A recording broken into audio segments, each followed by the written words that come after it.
और एक फिल्म 350 करोड़ की, लाल सिंह चड्ढा, जब हमने एक अभियान चलाया कि फिल्म का बाइकआउट करना, और हमने उसको करके दिखाया, तो साहब ये हमारे लिए बड़ी बात है। मैं 4 पंक्ति देना चाहता हूं उन, क्योंकि हमने बॉलीवुड का बहिष्कार क्यों किया दादा? एक जमाना था, आपके जमाने में जो है फिल्में बना करती थी, फिल्मों के नाम ही बड़े प्यारे होते थे, जय संतोषी माँ, नदिया के पार। और आपको मालूम है, आप तो फिल्म देखते नहीं होंगे, लेकिन आजकल फिल्में आती, नाम होता है टॉयलेट। ये फिल्मों के नाम हो गए। फिल्मों के गीत, बड़े प्यारे गीत आया करते थे उस जमाने में, इतने प्यारे गीत आते थे साहब। अभी परसों के दिन में टेलीविजन पे एक क्लासिकल गीत देख रहा था। अब वो गीत में क्या है कि एक महिला ने पिंजरे में एक तोते को रखा, उस तोते के सामने गाना गा रही,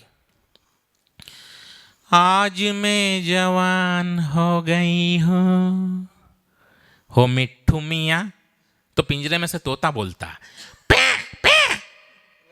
ये गीत हुआ करते थे। मतलब आदमी तो ठीक, पशु तक गालियां करते थे। मेरे घर में एक कुत्ता है टॉमी, मेरे को जब भी रियाज करना होता ना स्वर का, तो मैं टॉमी को सामने बिठाता हूँ, आधा गाना मैं गाता हूँ, आधा गाना मेरा टॉमी पूरा कर देता। अभी परसों की बात है, टॉमी को सामने बिठाया, मैंने एक फिल्मी गीत प्रारंभ किया कि पिया तू अब तो आ जा, अरे 16 दामन बह के आके बुझा जा, मन की ज्वाला ठंडी हो गई, आजा आके बुझा जा।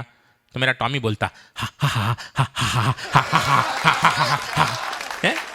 ये होता साहब, इतने प्यारे गीत हुआ करते थे बाबूजी आपके जमाने में। जब दूल्हे राजा घोड़ी पे बैठ के तोरण मारने के लिए जाते थे, तो बैंड वाला गीत बजाया करता था कि बहारो फूल बरसाओ मेरा महबूब आया है। अभी हमारे यहाँ देवास में एक बारात निकल दी ने बैंड वाला गीत बजा रहा, तुझे दूल्हा किसने बनाया रे भूतनी के, तुझे घोड़ी किसने चढ़ाया रे भूतनी के। ये हालत है। हमारे बीच में माताएं बहनें भी विराजमान है। आप जानते हैं कि जब हम बिटिया को विदा करते हैं, विदाई के टाइम पे सबसे लोकप्रिय गीत दादा, उससे अच्छा गीत आज तक सुना ही नहीं, कि बाबुल की दुआएं लेती जा, जा रोना मत, है ना, जा तुझको सुखी संसार मिले। ये गीत बजते थे साहब बेटी की विदाई के टाइम पे। अभी हमारे यहाँ एक लड़की विदा हो रही, बाहर दूल्हे राजा की कार खड़ी जिसपे गुलाब के फूल चिपके हुए, ने बाहर बैंड वाला गाना बजा रहा विदाई के टाइम पे। अरे देख देख देख तू यहाँ वहां ना फेंक,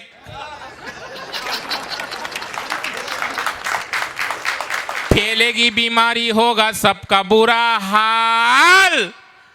इधर दुल्हन विदा ने इधर गीत चालू कि गाड़ी वाला आया घर से कचरा निकाल, गाड़ी वाला आया घर से कचरा निकाल। आया करंट आया। ये हालत है। हम गीतों के माध्यम से भाई साहब बात कर लिया करते थे। अपन तो क्या, मैंने बताना है कि मेरा थोबड़ा तो कोई ढंग का है नहीं, अपना चेचिस वेचिस ढंग का है नहीं, ना अपना कलर ढंग का, ना अपनी आवाज ढंग की। अभी इन्होंने माँ सरस्वती की वंदना की थी, देखिए आपने कितनी सुरीली आवाज है इनकी, क्योंकि इनके गले में साक्षात माँ सरस्वती विराजमान है और अपने गले में भैरू महाराज। तो इसलिए क्या अपन वैसे ही बाथरूम सिंगर है, ज्यादा गाते तो है नहीं। आज सुबह सुबह में स्नान कर रहा बाथरूम में है, और साबुन रगड़ते रगड़ते एक फिल्मी गीत मैंने प्रारंभ कर दिया, ताली नहीं बजाने वाला बाबूजी आपको सौंपता हूँ। नहीं, सन्नाटा रखो, बिल्कुल सन्नाटे में कवि सम्मेलन करेंगे। साहब मैं स्नान कर रहा बाथरूम में, मेरी धर्मपत्नी बाहर झाड़ू लगा रही, बाथरूम में स्नान करते करते साबुन रगड़ते रगड़ते मैंने एक पुराना गीत प्रारंभ किया, अरे पानी में जले रे मेरा गोरा बदन, गोरा बदन हाय गोरा बदन। तो बाहर झाड़ू लगाते लगाते मेरी धर्म पलटनी शुरू हो गई, अरे धीरे धीरे बोल कोई सुनना ले, सुनना ले कोई सुनना ले। आया करंट। ये गीत हुआ करते थे। मेरा मुपत लाल जी 8 साल का एक बालक है। मैं देवास रहता हूँ, इंदौर जाता हूँ हर संडे का संडे पत्नी को शॉपिंग कराने के लिए। मेरी वाइफ पीछे बैठती है, मेरा बालक आगे बैठता है। हम गाड़ी से जा रहे थे, एक सिग्नल आया, मैं रुक गया वहाँ पे। तभी एक महिला आई, खूबसूरत महिला थी, ताली नहीं बजाने वाला बाबूजी, खूबसूरत महिला थी। उसके स्कूटी पे आगे एक 4 साल की बच्ची बैठी, वो आके रुके वहाँ पे। अब हम दोनों आमने सामने। अब उस खूबसूरत महिला को देख के मेरे मन में एक गाना आया। अब वही गाना मैंने उसको सुनाया। हम गानों के माध्यम से बात कर लिया करते थे। और गाना क्या था, उस महिला को देख के मैंने गाया, कि चौदहवीं का चांद हो, आफताब हो, जो भी हो तुम खुदा की कसम लाजवाब हो। अब मेरा बेटा उस बच्ची को देख के गाना गाता है, चांद के पास जो सितारा है वो सितारा हसीन लगता है, वो सितारा हसीन लगता है। तो पीछे से मेरी धर्मपत्नी बोल उठी, मैं तो समझी थी बाप कमीना है, तू तो ज्यादा कमीना लगता है, तू तो ज्यादा। आप क्यों खामोश हो गए यार? बढ़िया।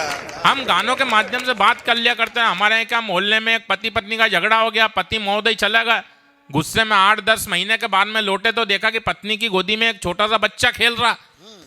अब उनने गाने में ही उससे पूछ लिया, ये क्या हुआ, कब हुआ, क्यों हुआ। वो पत्नी भी भावुक थी, उसने गाने में जवाब दिया, यूं ही कोई मिल गया था, यूं ही कोई मिल गया था, सारी राह चलते चलते। ये गीत हुआ करते थे साहब। और आजकल के गीत कैसे हो गए? मुन्नी बदनाम हुई। मुन्नी पूरी तरीके से बदनाम भी नहीं हुई ना जब तक वो शीला जवान हो गई। शीला की जवानी मार्केट में थी ना, वो टिंकू जी आ गए साहब, वो फिल्मी गीतकार जिन्हें एक गीत लिखने का 1 लाख रुपया मिलता है, वो 1 लाख में लिखते हैं कि मुन्नी बदनाम हुई डार्लिंग तेरे लिए। मैं कहना चाहता हूं उन फिल्मी गीतकारों से इस बड़े मंच से कि हम हैं फिल्मी गीतकार, कर रहे हैं भ्रष्टाचार, हमें नोटों से भरा एक सूटकेस मिला तो कहीं बदनाम हुई मुन्नी तो कहीं नीलाम हुई शीला। मामला 1-2 हजार का नहीं, पूरी एक पेटी का हो। और हो सकता है आने वाले गीत में अगला नाम हमारी बेटी का हो सकता है कि आने वाले गीत में अगला नाम हमारी बेटी का हो। क्योंकि साहब इस बॉलीवुड के कारण हम हमारे संस्कारों से भटके हैं।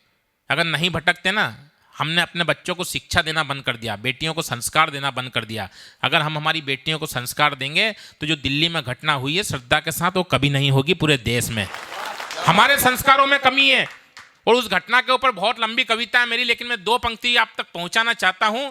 और आपका प्रेम, आपकी आशीष की तालियां। अगर बड़ी बात इस मंच से हो गई है, देश के बड़े कवि आदरणीय गोरस प्रचंड जी हमारे बीच में बैठे हैं, मेरे बड़े भाई देवेंद्र वैष्णव जी बैठे हैं, देश के बड़े कवि हैं। 2 पंक्ति आप तक पहुंचाता हूं। अगर किसी लड़की के, किसी बच्ची के, किसी बेटी के अगर 35 टुकड़े होते हैं तो पंक्ति दादा आप तक पहुंचे कि गली गली में उस श्रद्धा के नाम के दुखड़े ना होते, गली गली में उस श्रद्धा के नाम के दुखड़े ना होते। अरे 36 गुण मिलवा लेती तो 35 टुकड़े ना होते। 36 गुण मिलवा लेती, 36 गुण मिलवा लेती साहब। हम हमारे संस्कारों से भटके हैं। क्यों हमने बाइकआउट किया फिल्म का? क्यों हम साउथ सिनेमा की तरफ चल दिए? साउथ सिनेमा की तरफ ज्यादा झुकाव है हमारा। पुष्पाराज मैं झुकेगा नहीं साला, और पूरी फिल्म में कुछ झुक के ही चल रहा है। क्या बात है? पूरी फिल्म में झुक के चल रहा है साहब। पुष्पाराज झुके न झुके, पर ये कुलदीप रंगीला झुकेगा। पुष्पाराज झुके न झुके, ये सत्य है कि झुकने वालों में हमारा नाम दर्ज नहीं होता है। ये सत्य है कि झुकने वालों में हमारा नाम दर्ज नहीं होता है। लेकिन साहब अगर झुकने से रिश्तों में मजबूती आती है तो झुकने में हमें कोई हर्ज नहीं होता है। झुकने से हमारे रिश्तों में मजबूती आती है तो हमें झुकने में कोई हर्ज नहीं होता है।